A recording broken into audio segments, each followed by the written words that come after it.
reaksyon ng tao. Rinig niyo? Papadudumugin yung Senado, baka masisilaban kayo dyan. Hindi kayo makakalabas na buhay. Oo, mga kababayan, ako'y nagsasabi lang naman.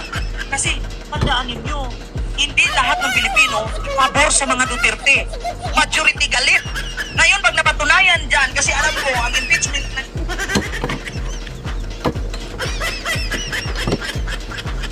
You agree? So, tingnan natin yung 28,000.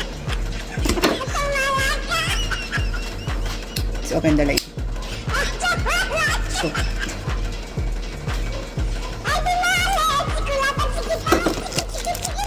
$28,000.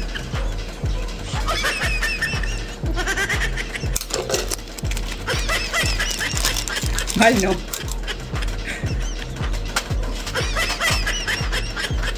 Yun lang.